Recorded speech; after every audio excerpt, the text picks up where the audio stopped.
अभी जनरली में जो मेरे से आसानी से सुलभता से बिक जाता है वही लगा रहा हूँ मैं। जैसे मैंने 2-3 वैरायटी के गेहूँ लगाए हैं, कुछ जीरा लगाया, ये बिक जाएगा। अरहर जो लगाई है वो दाल तो हाथों हाथ ही बिक जाती है। अगर मैं सब्जी लगाऊँ तो सब्जियाँ तो सारी मैं कर सकता हूँ, लेकिन मुझे सब्जी का मार्केट यहाँ पे वो रेट में नहीं मिल पाता है। जो कि जैविक वाली सब्जियाँ तो कुछ महंगी जाएगी, उत्पादन कम होगा, तो मैं सब्जी में मुझे वो उड़ता नहीं है। मुझे यहाँ रतलाम में चल रही है दुकान, वो आपने चंद्रभानु जी की उधर, तब यहाँ से रतलाम डेली हरी सब्जियाँ लेना जाना मेरे लिए संभव नहीं है 60 किलोमीटर। तो मैं जो सूखी चीज़ें हैं, मक्का है, गेहूँ है, चना है, जैसे मूंग उड़द वगैरह है, ये चीज़ें स्टोर करके को जब भी ऑर्डर आया दे दिया और अपने लिए भी बच गया। हाँ, घर के लिए सब्जियाँ मैं खुद बोता हूँ, छोटी क्यारी में वो उपयोग हो जाती है। हाँ,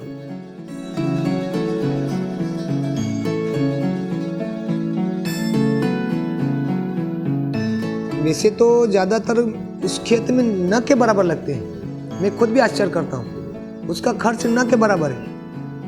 न तो कोई ज़्यादा पेस्ट लगता है, आती है सोयाबीन भी बोते हैं, उसमें इल्ली लगती है, तो उसके लिए जैसे ये 10 पानी अर्क वगैरह काढ़ा वगैरह करके उबाल के ना उसमें स्प्रे, वो तो सारी जगह मैं करता हूँ।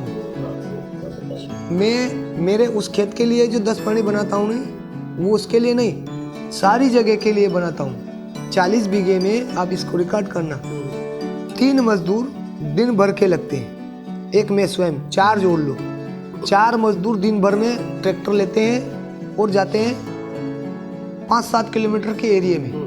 नीम के पत्ते तोड़ लो, आँख के पत्ते तोड़ लो, धतूरे तोड़ लो, करंज ये और बेसरमी, मतलब हमारे लोकल भाषा में बोल रहा हूँ, ये सारे पत्ते मैं एक ट्राली भर के लाता हूँ।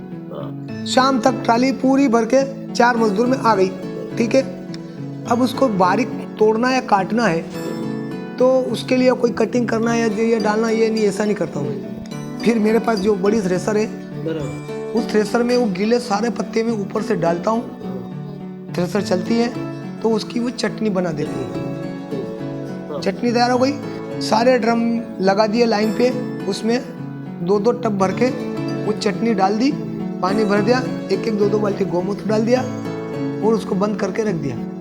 यानी कि बुआई से पहले जून एंड में ये सारा काम कंप्लीट करता हूँ। जब तक अपने को 45 दिन में या 40 दिन में स्प्रे की जरूरत लगेगी, तब तक अपना यह जैविक कीटनाशक तैयार हो जाएगा। फिर उसको भर के सारे सोयाबीन में स्प्रे करता हूँ, 3-4 स्प्रे के सारे पैसे बच जाते हैं।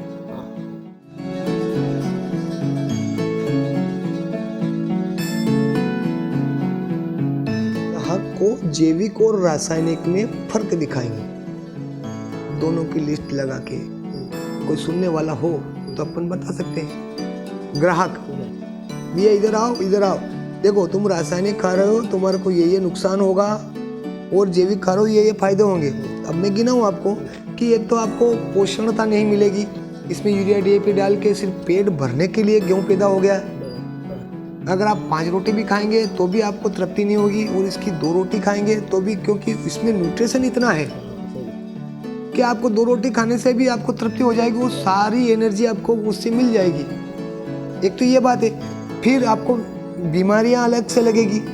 रासायनिक, ये अभी मैं बता रहा हूँ, सब्जियों में इतना पेस्टिसाइड डाल के फिर ला के दे देते हैं आपको, आप खाएंगे तो बीमार पड़ेंगे, फिर डॉक्टर के पास जाएंगे, तो खर्च तो आपको कहीं से भी लगना है।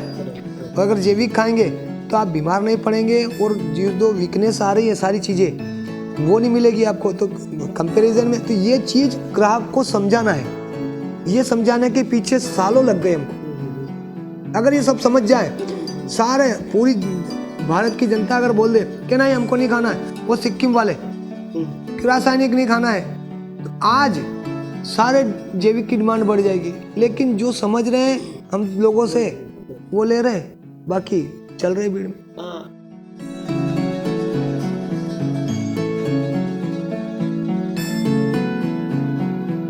5-7 साल का अगर देखा जाए तो अब तो काफ़ी हद तक इसकी डिमांड बढ़ने लगी है जैविक की, और अगर इसी तरह से बढ़ने लगी तो किसान भी कुछ नए जुड़ेंगे।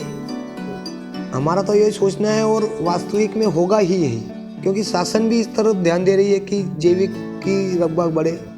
और हाँ, सिर्फ ध्यान देने वाली बात है शासन की, आज मैं अगर वर्मी कंपोस्ट डाल दूंगा तो मुझे कोई सब्सिडी नहीं मिलेगी। यूरिया की एक बोरी कट्टा लूँगा तो मुझे 266 रुपये सब्सिडी आ जाएगी। पंजाब को सबसे पहले मल्टीनेशनल कंपनियों ने टारगेट किया, क्योंकि यहाँ की पानी खूब था, ज़मीन उपजाऊ थी।